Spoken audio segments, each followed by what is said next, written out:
I want to welcome everyone here this afternoon for back to school for a lot of our kids, and I guess it's back to school for the state legislature today here as well, at least for a day, as we get ready to convene an emergency session to deal with something that is, I guess, a crisis of our own making, of our own state's failure to deal with this. In fact, I can remember standing, I think, almost right here with Leader Barclay and probably many of the members behind me today on March 31st of this year, because it was the day the budget was due. The first day of the budget, I think, we knew it was going to be late. And we said that the federal dollars, the ERAP monies, needed to get out the door to provide relief not only to property owners, but to tenants. That's why the money's there. Billions of dollars. And it wasn't out then, and guess what? It's not out now. So what do? We come back and we're going to say we're going to extend the moratorium till January of 2022. Now, most of you have covered the Capitol long enough to know that that isn't solving anything. All we're doing is punting. We're kicking the can down the road to January. We're not addressing the real issue. The real issue is, so no one's going to apply for the ERAP monies as long as there's no reason, if they can stay in their apartment rent-free as it is. If you provide an incentive and say you're about to be evicted, you better apply to this program, I'll bet you most people that really have a hardship would apply to that program. And we've made even suggestions, Leader Barclay and I, suggestions like having OTDA at eviction courts, at housing courts. So if you're there because you're being evicted, guess what? So we're going to bring you right over here. This gentleman's from the state. Don't let that alarm you. And you can fill out the application and get access to this money that you obviously need so that you don't lose your home. Because no one up here wants someone who truly has a hardship to lose their apartment. And I'll bet you property owners don't want to evict tenants who are paying them or who are, when they're whole. They don't want empty housing units. The issue is that you have a ton of property owners, many of whom are not wealthy. They are middle-income folks. They are cops, business owners, moms and dads, military veterans who haven't received rent in almost 2 years. And this does nothing to solve that crisis. And my argument is, if we're trying to solve the crisis, we have the tools to do it. We have a program with over $1 billion that we can get out the door into people's hands, still. But we're not doing that. We're just kicking the can down the road. We're extending the moratorium until January. So the question becomes, is there something else that I'm missing? What's really going on? It can't be about helping the tenants. It's got to be about something else. And I believe this is about chipping away at good cause evictions. I believe it's about undermining property owners' rights, the right to own property, and not addressing and actually further hurting and creating a catastrophic situation down the road. At some point, we're going to run out of runway. At some point, we're going to have a real problem here, and we're probably already getting to that point. We're going to have property owners walking away from properties, people not paying their taxes, and all this is going to end up, guess what, on our laps, on the public's lap. But this is, again, you look at some of my colleagues across the aisle, they've said they don't think you should be able to evict anybody from your property. Cancel rent. We've heard that phrase, cancel rent. Now, they'll say, well, cancel rent doesn't really mean cancel rent. Which is sort of funny to me because it sounds like I know what it means. It means cancel rent. Otherwise, you come up with a different slogan. They say cancel rent because they want to cancel rent. And this is a sort of backdoor, slow way to do it. We'll just sort of cancel rent. Many of these folks who aren't paying, who've declared hardships without having to prove any hardship, eventually they will leave that apartment. Eventually, one day they'll be gone. And you know what? That property owner will never see a dollar of that back rent. Keep in mind, the ERAP program covers 12 months. The state offered an additional 3 months, 15 months total. We're 17 months in with no rent paid. So do the math. 17 minus 15 means 2 months. So don't let them tell you they're making people whole, because they're not making anybody whole. This is really a shame, and again, the solution was always in front of us. I had hoped Governor Hochul would have used this moment to go in a different direction, to exercise some of her cachet and political leadership to come up with a different answer to the housing crisis that, again, is a crisis of our own doing. Not the people here, but the Senate and Assembly Democrats, for failing to make the ERAP program work, for failing to get that money out into tenants and property owners' hands. And today, we're doing nothing to solve that actual issue. And that is a real shame for both tenants and property owners. At this time, I want to turn it over to my colleague in the Assembly, someone, again, who has stood here, who has written letters to me written letters with me to the governor, to our legislative colleagues, to try and come up with some solution to fix this, because we do care about tenants, we do care about property owners as well, we care about the housing market, and we care about the economy here in the state of New York, and we're doing nothing to fix any of those challenges. It's a good honor for me to be up here with my colleague, Leader Will Barclay. Thank you, Leader Ort, and thank you for your leadership and your conference leadership on this issue. Just to go on a side, Leader Ort mentioned canceling rent. Now, interestingly, we haven't seen this bill yet. Here we were, we rushed down to Albany. This had to be addressed immediately. Last time we were here, March 31st, talking about this problem. We did several press conferences afterwards talking about this problem. And now, at the last minute, we're racing down here, and we still don't have a bill. We still don't know what's in the bill. It's really talk about, and Leader Ort talked about hoping to turn a page, moving off the Cuomo era, moving into the Hochul era, and maybe things would be different. Maybe there'd be more transparency. Well, apparently that's not the case. Here we are in Albany. We're supposed to go into session at noon. Senate was 1 noon. We still don't have a bill. We don't even know what the bill is. We hear a lot from our colleagues on the other side of the aisle. They talk about equity. They talk about justice. They talk about fairness. Let's presume this is just a straight extension of the eviction moratorium. Where is the equity for landlords? Where's the fairness for landlords? Where's the justice for landlords? Small landlords, mind you. These aren't big, massive corporations. The landlords I'm hearing from, they got 1 or 2 units. They're just trying to make a little extra money in their lives. And they can't get rent paid. And we're not against the tenants. I haven't heard one Republican say, let's get the tenants. Obviously, if there's financial hardship, that ought to be taken into account. But now we're going, if this bill is until January 15th, we're going at almost 2 years without being able to collect rent. And these small landlords, they still have to pay expenses. They have to pay their rent, or they have to pay their taxes, they have to pay their mortgages, they have to pay maintenance. So I think Leader Ort's spot on. We are creating a crisis in New York. And this is going to come back and hit us very hard. So we have the Oracle. Rob Ort said this is going to happen again. We had the Oracle on the floor in the Assembly. Mike Lawler saying we're going to be back down here. Lo and behold, here we are rushing down to get this done. Probably we'll have to come back again to deal with this. And it's too bad. And I was optimistic that maybe things would change, but it doesn't look like that's going to be the case, unfortunately. So thank you for having us and doing this as a joint press conference. And I want to turn it over to Senator Helming, who's a ranker on the Housing Committee in the Senate. Thank you, Leader. So I just wanted to begin by also echoing my concerns about the transparency issue. As Leader Barclay said, that we'll be voting on this bill. We'll be asked to vote on it in probably less than an hour now, and we still don't have a copy of that. That's critically important, right? Because unless we understand the detail of that bill and the nuances of it, we can't fully understand how it's going to impact our constituents. But what I find ironic, too, is today we're talking about open meetings law. And you know who else hasn't had a chance to review this bill, this legislation? Our constituents, the people of New York State. There's nothing out there right now for them to review.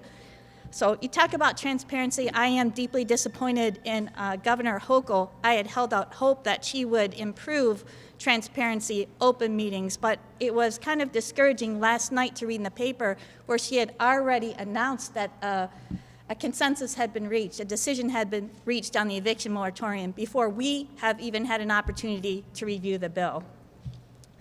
As has been said, New York has known since last December that it would be getting billions in federal aid to assist tenants and small property owners devastated by the pandemic. Yet here we are 9 months later and still only 4%, just 4% of these funds have been distributed. The problem, has been said by Leader Ort, is not the eviction moratorium. The problem is getting the money out the door. My Senate Republican colleagues and I called for an expedited process to get this funding out to those who need it most. You may remember, some of you were here back in December of 2020 when the state failed to move more than half of the $100 million received from the feds. During a floor debate on the issue, when I asked about the $65 million that was remaining, the response was, it's not enough money to make a difference to anyone. Well, you know what I had to say? Based on the Leader Ort and I were in Syracuse yesterday, what we heard from people, that $65 million would have gone a long way to helping people in the 5 boroughs in Syracuse and Rochester and Buffalo and everywhere in between. It was also back in December when we found out that New York State was going to receive the additional billions of dollars in federal aid to help out tenants and our small landlords who've been absolutely devastated by this pandemic. And it was at that time when the Senate Republicans called for this federal aid to be removed from the budget process. We wanted to really help move this money out, get it into the hands of the people who needed it. But again, the Senate Democrats rejected our suggestions. And what was really disturbing to me, and remains disturbing, is that they sat silent. So many of my colleagues across the aisle, they just sat there. They didn't stick up and advocate for their tenants who are suffering or the small property owners who are suffering. And you know what they're doing now? Some of them, they're pointing their finger at the former governor and his administration. But the truth is, it was the leadership in the legislature that failed to expedite the funding process. And that's the real reason why New York State, this progressive state, lags behind almost every single other state in this nation on moving this money out. To facilitate greater support for tenants and landlords, earlier this summer, Senator Boyle and I held 2 virtual roundtables with community housing stakeholders. We've submitted our recommendations to New York's Office of Court Administration. Those recommendations include opening up our housing courts to help bring more eligible applicants into the program, having OTDA staff sitting there, as Leader Ort said, and getting people registered in this program.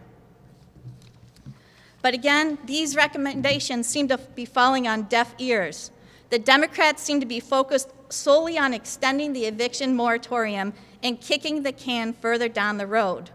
They are the ones who are responsible for creating more uncertainty and more turmoil for both tenants who they claim to want to help and our small mom and pop property owners.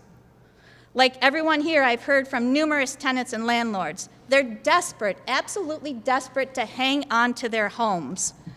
In an effort to save their homes, so many of them have maxed out credit cards. They've cashed in life insurance policies. It's despicable. It's embarrassing to be from New York State right now. I wanted to share with you with one small property owner who offered his perspective. This is what he had to say. For a lot of us, the property isn't an investment. It's our actual home. It's the place where we're supposed to feel safe and comfortable. But in reality, our lives are turned upside down to a point where home doesn't even feel like home anymore. I'm at the point where I don't even want the money anymore. I just want my home back. When I talked to him about the possible extension of the eviction moratorium, this is what he added. A lot of us homeowners feel that we don't matter anymore, as if we haven't suffered. Most mom and pop homeowners are sympathetic people who want to work with tenants to get through these tough times. We're not in the business of evictions, and the reality is that we want good tenants so that we can meet our financial obligations and provide beautiful, clean, and safe homes. Evictions are the absolute last resort. Please, please understand we just want a way for us to move on with our lives. There are thousands of stories just like this, with which anyone behind me can share with you. But I want to offer this. As a ranking member of the Housing Committee, I will continue to advocate for both our tenants and our small landlords and work in partnership with OCA and OTDA to find a solution that works for everyone. At this point, it's my privilege to introduce Assemblyman Fitzpatrick. Thank you, Pam. Thank you for convening this news conference, Senator Ort and Will. It's a pleasure to be here, and as Senator Helming just stated, every one of us here have similar stories, identical stories of those small property owners who are suffering. I'm concerned about the message that the narrative and the objective of the Democrats here. What message are we sending to society when people who can afford to pay rent are given a free pass? Just file a notice of hardship, whether you have a hardship or not, and you can live free for as long as we deem it necessary. And we're going to continue to expand this eviction moratorium. We're going to do it, excuse me, once again. This is wrong. It sends the wrong message to society. I think it sends a terrible message about the Democratic Party and what they stand for. You're creating just a large number of freeloaders. It's not fair. It's not fair to them. You're leading them to believe that they can get something for nothing, and they ultimately will get the rent canceled. We are hurting small homeowners, small business owners, people who are using these properties for rental income, to meet their bills, for retirement income, for their retirement security. This is just wrong. It's morally wrong what the Democratic Party is doing here. It is not fair. It's not the system that the United States is all about. So this needs to, we need to simplify the system. The cooperation that's required between the tenant and the landlord when the tenant does not want to cooperate. Look, there is a notice of hardship filed with the court. Why can't the property owner just go to court, file their application? If there's a matching, if there is a matching notice of hardship, great, get the money to the landlord. It doesn't have to go through the tenant, pay the landlord so that they can meet their obligation to society through their property tax payments, their utility payments, their water and solid waste bills, et cetera. This is a system that is dependent, we're interdependent here. And our communities will suffer if we continue to play this game of allowing people to live for free. It's not right, it's not fair, and it needs to end. Thank you.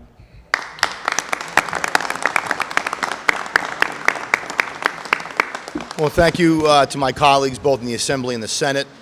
I also want to add two things. One, to prove the point that Assemblyman Fitzpatrick just talked about, and Senator Helming talked about with her story there, it was reported in the New York Post, and it's not a plug, it may have been reported other outlets. There was an Air Force veteran who was a property owner. She owns multiple units. She is living in her car. She, as a property owner and landlord, is homeless herself because she has not been able to collect any income, despite having to provide a service. Now think about that for a second. This woman served her country, came home, and wanted to become a business owner. Her business that she was providing was apartments, was roofs over people's heads.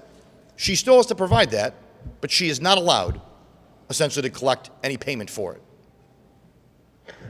This was always meant to be a temporary thing, and we have gone far beyond that. And so I just think that story, when my colleagues will tell, they'll want everyone to believe, that they are the more empathetic. The Republicans are just up there. They want people thrown out of their homes. No, we don't. And there's tens of millions, if not billions of dollars, certainly hundreds of millions at the state level that we've all supported to make sure people aren't thrown out of their homes. This is not about that. This is about something larger, as evidenced by the date and the fact that we're here just doing, really extending the eviction. And so with that, I want to thank my colleagues and happy to take any questions. Touched on this a few times, but have you seen anything in the past few days that gives you confidence that this really will be the most transparent administration in history? Bill, I always can count on you no, I appreciate the question. It's early. I'll say that, Bill. It's still early.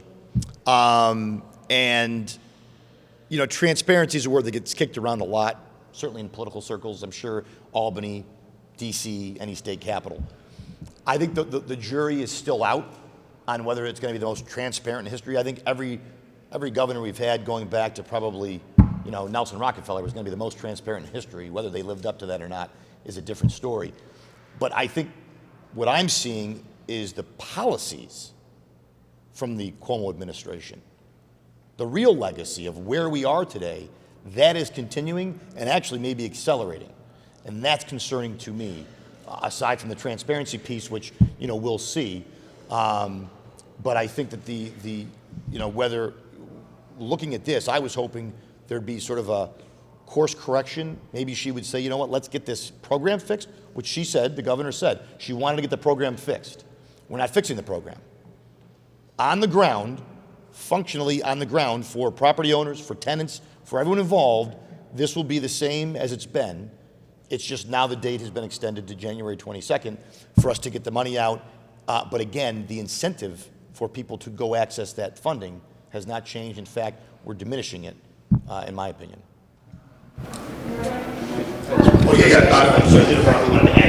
Bill, and I'll be a little bit more direct. No, I haven't. Here we are passing the first piece of legislation, potentially, of the Hochul administration, and we haven't seen the bill. I mean, there's nothing transparent about that. They apparently negotiated it behind closed doors. The public wasn't allowed. The Republicans weren't allowed. And it's not so much, we know we're not always going to agree from an ideological standpoint. But you know what? We do represent a lot of constituents. We represent a lot of landlords. We represent a lot of tenants.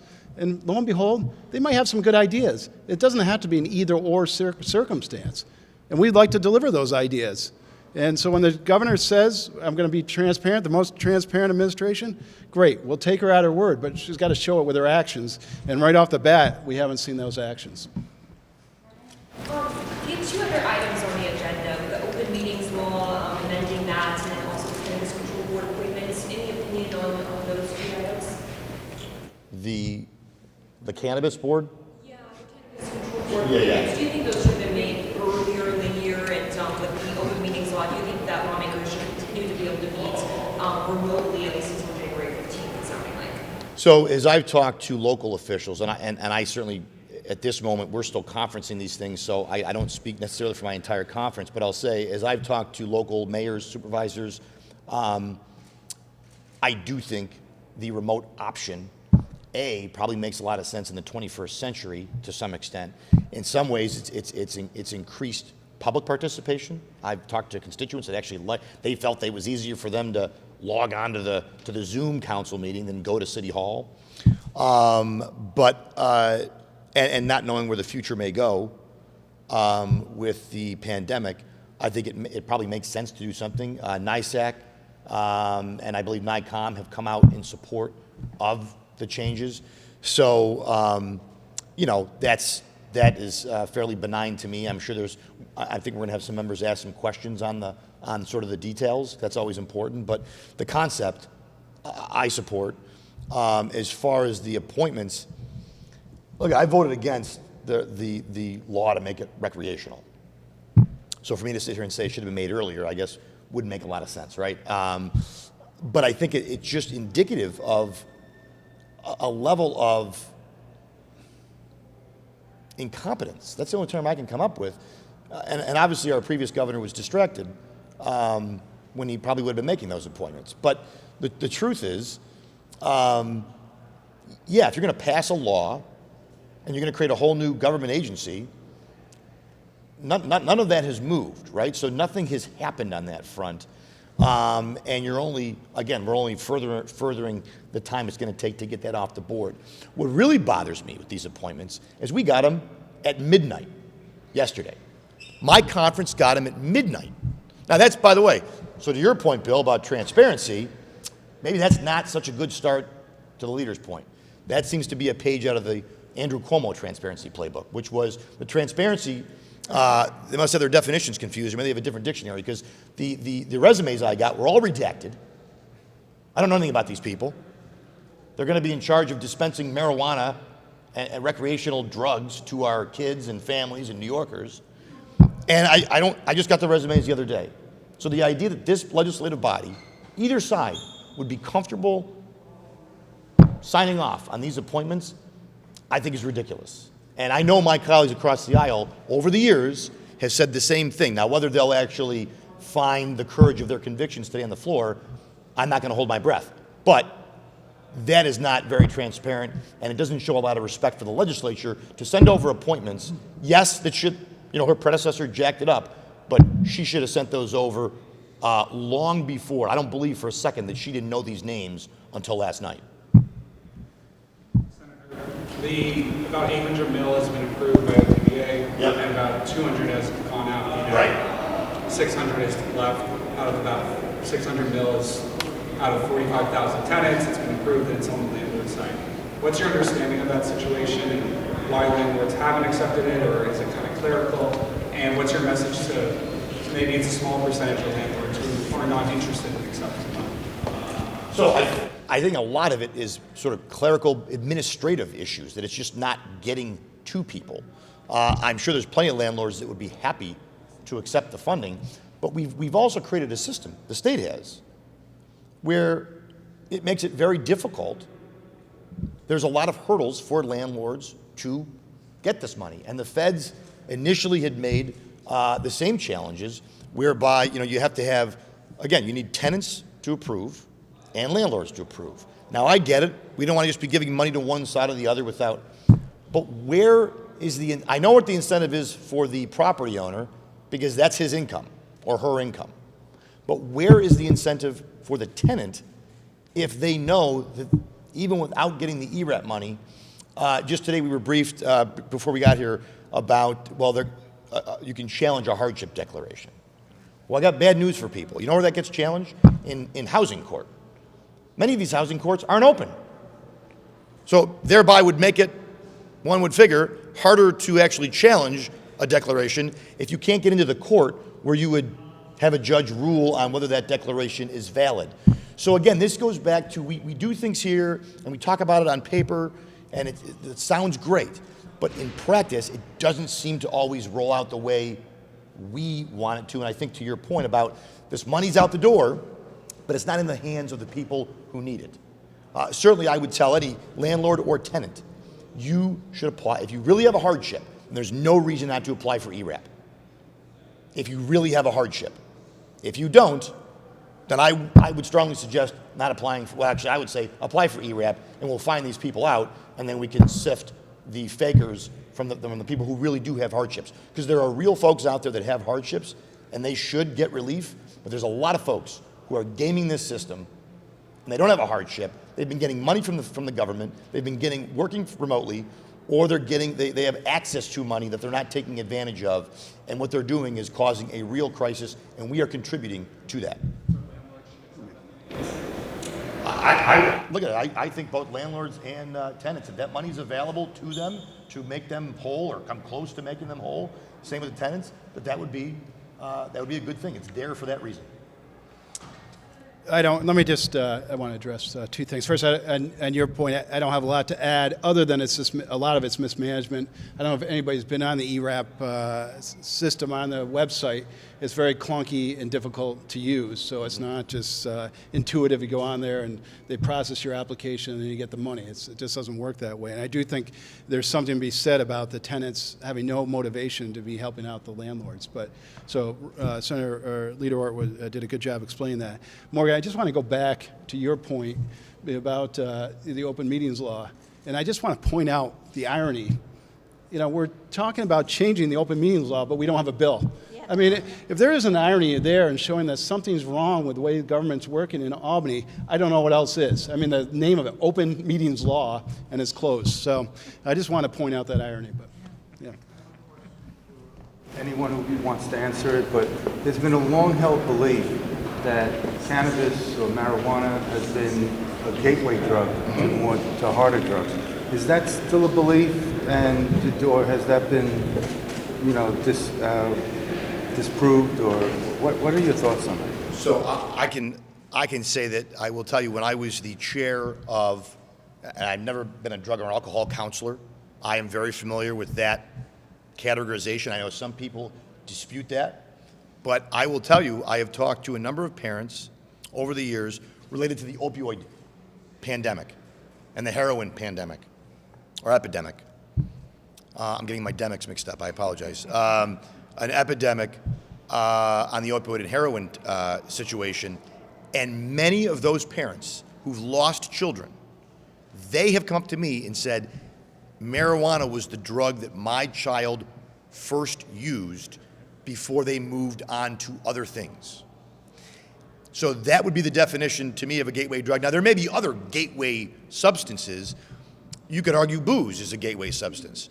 But I don't know that adding more of them to the legal list is the solution, right? I'm not suggesting we're going to go back to prohibition, but adding more drugs, making them more readily available, I don't know if that's a solution to society's ills or if it causes more issues. And we're going to find out rather quickly here, I suspect.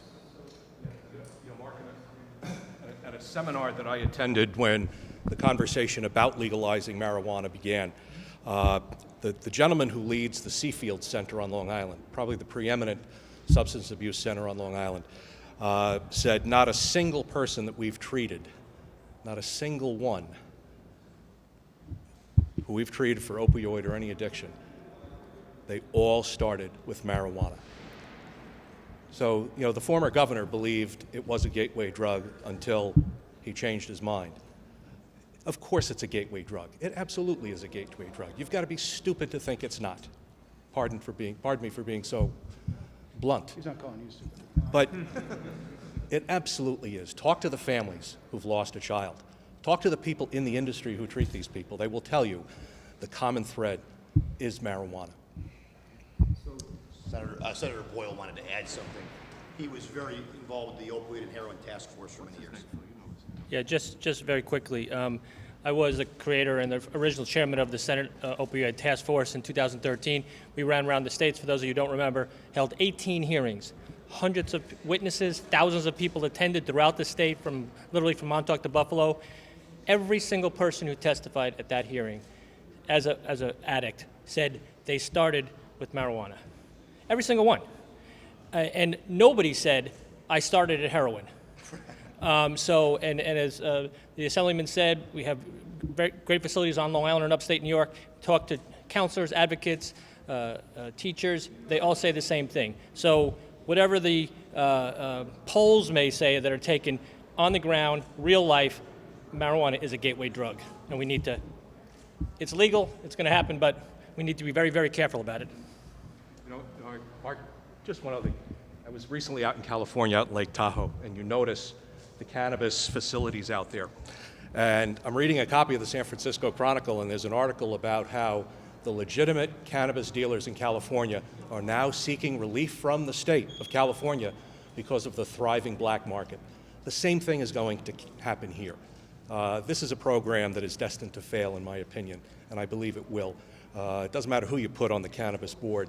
New York, whether it's gambling or any vice that we get into as a government, we tend to be the last in, and you tend to be the loser when you're the last in.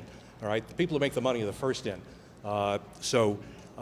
Very interesting article about how the legitimate dealers, the people who are following the rules, getting all the permits, jumping through all the hoops, are now seeking state relief because the black market is killing them. So we're going to have one more question. Yes. You mentioned that some small landlords, maybe they have some solutions for how they can be helped in this, and especially if they don't have contact with their tenants or they've skipped out. So since this is kind of inevitable, since to extend the moratorium, since the majority supports doing that, how will you continue to fight for those small landlords that are really struggling, taking out those second mortgages and things like that? Lots to unpack there, but I'll try to. So first of all, we're going to have to keep fighting because we're going to be back here. We're going to be back here in the same spot, only it'll be colder outside. That's all that's going to be different, and more people will have not received funding. I'd be surprised if all the money will be out. We're going to spend $1 million on a PR effort as part of this proposed legislation that we haven't seen.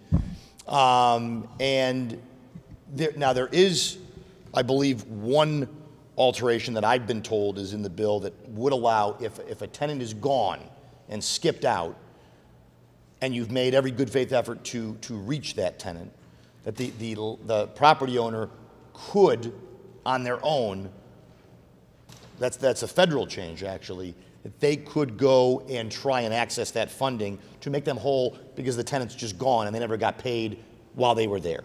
So that would be the only thing that I've heard out of this whole thing that is a ray of hope for those property owners. But we're going to keep, and I don't know that it's inevitable, meaning, yes, today I'm not going to be stunned when they pass it.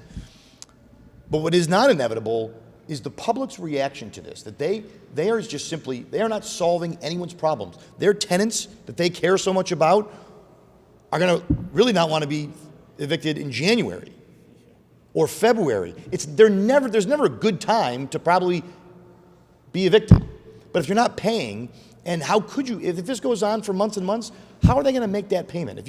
If I didn't pay my mortgage for a year, there's no way Rob Ort's going to be able to make that back payment. It's going to just build up too big. And at some point, they're going to walk away, and these property owners will be left with no payment, or we're all going to have to be left holding the bag to make them whole. That's what's going to end up happening, and we are very much going to fight against that, to try to keep talking to our colleagues about solutions, real, practical solutions that work for tenants and work for property owners. But at this point, they're just simply not concerned. You heard from my colleague, Assemblyman Fitzpatrick. They're not concerned about the property owners. They're really not. They want you to believe they're all wealthy and bad, and the pandemic's been good for them, and it's just not reality. It's not reality in my district. It's not reality in any of our districts. And so that's where I think we got to come in and keep up, advocating for both tenants and property owners.